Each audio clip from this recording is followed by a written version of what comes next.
Bismillahirrahmanirrahim. Assalamualaikum warahmatullahi wabarakatuh. Alhamdulillah, Segala puji dan puja kita panjatkan kepada Allah Subhanahu wa taala yang telah memberikan kita nikmat iman, nikmat Islam, nikmat kesehatan, dan banyak lagi nikmat-nikmat yang patut kita syukuri. Salawat beri salam semoga tercurah kepada junjungan kita Nabi besar Muhammad sallallahu alaihi wasallam, serta para keluarganya, para sahabatnya, dan juga para pengikutnya sampai akhir zaman. Alhamdulillah, kita bertemu kembali dalam kajian Islam secara online yang diselenggarakan oleh Yayasan Hunian Jakarta.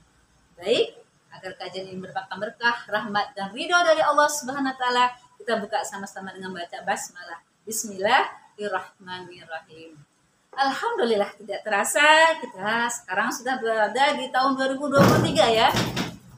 Kita sudah masuk di bulan Januari tahun 2023. Kita pasti sudah mempersiapkan diri kita dengan amal-amal terbaik kita, dengan amal-amal soleh. Karena bergantinya tahun berarti sudah menunjukkan kita juga akan berkurang umur kita. Nah, hari ini tema kita bicara mengenai amal soleh. Apa itu amal soleh ya? Amal soleh itu berasal dari kata amilus ya. Artinya apa? Segala perbuatan yang bermanfaat bagi dirinya dan juga bagi orang lain. Cara mengenai amal soleh ini kita sering dengar ya ayat-ayat Al-Qur'annya ya, tapi ayat yang sering kita dengar dan mungkin yang paling kita hafal ini yaitu adalah surah Al-Asr ya. A'udzu minasyaitonirrajim. Bismillahirrahmanirrahim. Wal 'asr ya. Innal insana lafi khusr illa alladziina amanu wa 'amilus shalihati wa tawassaw bil haqqi wa tawassaw bis sabr. Nah, di sini dikatakan ini masa sesungguhnya manusia dalam keadaan kerugian kecuali orang-orang yang beriman dan beramal soleh. Ya, ada kata amal soleh di sini, dan nasihat menasihati dengan kebaikan dan nasihat menasihati dengan kesabaran. Nah, kita ambil di sini ya, kata-kata amal soleh adalah ya, kalau kita sudah beriman kepada Allah, kita harus buktikan kita harus dalam beramal soleh. Nah, amal soleh ini banyak yang bisa kita lakukan tadi ya. Amal soleh itu berasal kata amilus ya, artinya segala sesuatu atau segala perbuatan yang bermanfaat bagi dirinya dan orang lain yang tentunya sesuai dengan syariat. Makanya amal soleh itu ada 3 syarat. Apa sesuatu dikatakan amal soleh? Yang pertama kali dikatakan dia amal soleh adalah dia harus ada ilmunya. Makanya kalau kita melakukan sesuatu kegiatan, kebaikan-kebaikan atau segala apapun perbuatan yang kita lakukan itu harus ada ilmunya. Ya, jangan ikut-ikutan yang kadang-kadang tidak bisa dipertanggungjawabkan ya. Jangan membuat aturan yang tidak ada dalam Islam, tapi memang harus ada ilmunya. Itu gunanya kita harus belajar ilmu agama. Banyak sekarang ya cara-cara kita belajar ilmu agama ya, banyak YouTube, banyak buku-buku, banyak kitab-kitab ya. Banyak sekali ya, bisa kita datang ke majelis ta'lim, datang kita belajar kepada ustadz atau ustazah atau pada alim atau ulama ya. Nah, itu jadi harus ada ilmunya, syarat daripada kita beramal soleh. Harus ada ilmu, dari ilmu itu kita tahu mana syariat-syariat Allah, mana syariat yang dikatakan oleh Rasulullah. Yang kedua, syarat dikatakan amal soleh, di samping kita sudah tahu ilmunya, harus ikhlas dari hati karena Allah.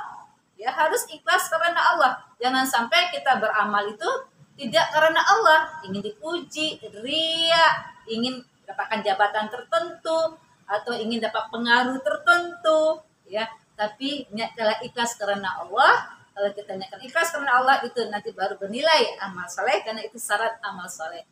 Nah, selanjutnya apa? Syarat ketiga amal soleh, dikatakan amal soleh ketika amal soleh itu kita lakukan sesuai dengan syariat Al-Quran dan hadis. Ya, tapi ilmunya tadi sudah ada ya tadi ya. Jadi juga harus ada sumbernya. Sumbernya apa? Sumbernya Al-Quran dan hadis. Itu 3 syarat sesuatu perbuatan dikatakan amal soleh. Ilmu, ikhlas karena Allah, mengikuti Rasulullah. Ya, mengikuti Rasulullah berarti mengikuti apa yang ada dalam Al-Quran dan apa yang ada di dalam sunnah Rasulullah. Nah, bicara masalah amal soleh ini ada 3 bentuk. Kalau tadi 3 syarat, sekarang 3 bentuk amal soleh. Ada amal soleh kita terhadap Allah. Apa amal soleh kita terhadap Allah? Yaitu kita melakukan segala perbuatan-perbuatan yang Allah ridhoi. Pertama ya. Jadi kita melakukan semua perintah Allah. Itu amal soleh. Kita melakukan sholat. Sebentar lagi kita masuk puasa ya. Kita melaksanakan puasa bulan Ramadan. Kita berzakat. Ada kelebihan rezeki kita berhaji. Melaksanakan rukun-rukun Islam. rukun-rukun iman, ya. Nah, jadi itu juga dikatakan amal soleh terhadap Allah. Kita laksanakan hak-hak Allah. Kita laksanakan perintah-perintah Allah dan kita jauhi segala larangan-larangan Allah. Itu dikatakan bentuk amal soleh kita terhadap Allah. Karena sebenarnya itu juga akan kembali kepada kita kalau kita beribadah kepada Allah, ya. Itu nanti kebaikan itu juga akan kita yang merasakannya. Karena memang misi hidup kita kan ibadah pada Allah dan Allah yang akan menjaga kita, melindungi kita, yang Allah pula lah yang senantiasa menjamin kehidupan kita. Itu. Baik, kita bersyukur. Termasuk juga amal soleh Allah adalah kita pandai bersyukur ya kepada Allah, ya memanfaatkan nikmat-nikmat yang Allah berikan, ya senantiasa menjadi orang-orang yang tawadu, orang-orang yang ikhlas karena Allah tadi ya, orang-orang yang juga melaksanakan sesuatu itu memang niatnya adalah untuk melakukan hal-hal yang sesuai dengan syariat-syariat Allah gitu ya. Jadi tadi melaksanakan segala perintah-perintah Allah. Itu bentuk amal soleh yang pertama kepada Allah sebenarnya. Yang kedua adalah bentuk amal soleh adalah bentuk amal soleh sesama manusia. Ini juga ya karena apa? Ya karena tadi ya kita ada hablum minallah, ada hablum minannas ya. Jadi kalau bagaimana kita beribadah kepada Allah ya, bentuk amal soleh kita tadi melaksanakan perintah-perintah Allah, menjauhi larangannya, kita juga harus hablum minannas. Nah, bentuk amal soleh terhadap manusia. Bagaimana cara kita beramal soleh kepada manusia? Kita menyeimbangkan antara hak dan kewajiban, ya. Misalnya kewajiban kita terhadap anak pada orang tua bagaimana, ya? Kewajiban seorang istri kepada suami atau pasangannya, ya. Bagaimana, ya? Kewajiban kita misalnya, ya, sesama manusia. Terhadap orang yang lebih tua bagaimana adab-adab kita, terhadap sesama sebaya bagaimana adab kita, terhadap orang yang lebih muda bagaimana adab-adab kita, terhadap anak kecil bagaimana adab kita. Itu adalah amal soleh ya terhadap manusia, memperlakukan manusia ya dengan baik ya, ada akhlak-akhlak yang terpuji, akhlak-akhlak yang mulia, karena itulah cerminan daripada nilai-nilai Islam, karena itulah cerminan daripada dakwah yang dibawa oleh Rasulullah. Ya adab di atas ilmu. Jadi itu tadi kita harus ya berbuat kebaikan sesama manusia, tidak mengambil hak-hak manusia, ya kita laksanakan kewajiban kita dengan baik. Kita jadi seorang yang senantiasa bermanfaat buat orang banyak, bermanfaat untuk manusia. Ya itu bentuk amal soleh pada manusia. Nah yang ketiga bentuk amal soleh adalah terhadap lingkungan. Bagaimana cara kita beramal soleh terhadap lingkungan? Yaitu menjaga lingkungan dengan sebaik-baiknya. Jangan sampai kita merusak alam, ya. Jangan sampai kita ya tumbuh-tumbuhan, hutan-hutan ya yang sebagai apa yang menahan air ditebang secara liar ya. Tidak ada reboisasinya. Setelah itu akhirnya terjadi banjir. Kadang-kadang ya manusia inilah yang membuat kerusakan di alam. Allah telah memberikan nikmat karunia-Nya tapi manusia ya kadang-kadang ada penebangan-penebangan liar atau merusak tanaman ya, bahkan kadang-kadang ya juga ya, amal soleh terhadap lingkungan juga banyak sekali ya limbah-limbah yang atau pencemaran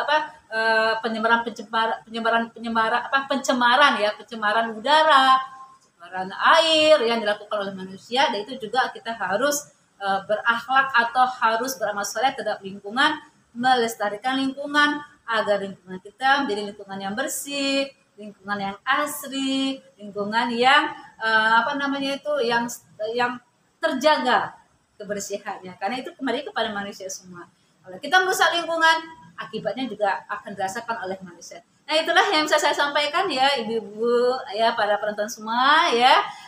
Mudah-mudahan kajian yang singkat ini bicara masalah amal soleh, kita bersemangat ya beramal soleh di awal bulan Januari ini dan insya Allah kedepannya, karena ini kita tahu udah masuk tahun 2023, udah semangat kita beramal soleh semakin kuat, semakin tinggi, dan mudah-mudahan Allah memberikan umur kita umur yang berkah, umur yang produktif dengan kebaikan-kebaikan, dan kita istiqomah melaksanakan kebaikan-kebaikan, dan jangan lupa selalu minta ridho dan rahmat dari Allah, selalu minta petunjuk dari Allah sehingga hidup kita teratur, kita pada jalan yang benar, jalan Allah berkahi, jalan Allah hidayah.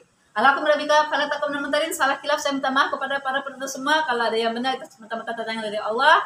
Mohon maaf lahir batin. Satu dan baca hamdalah. Alhamdulillah beralamin. Assalamualaikum warahmatullahi wabarakatuh.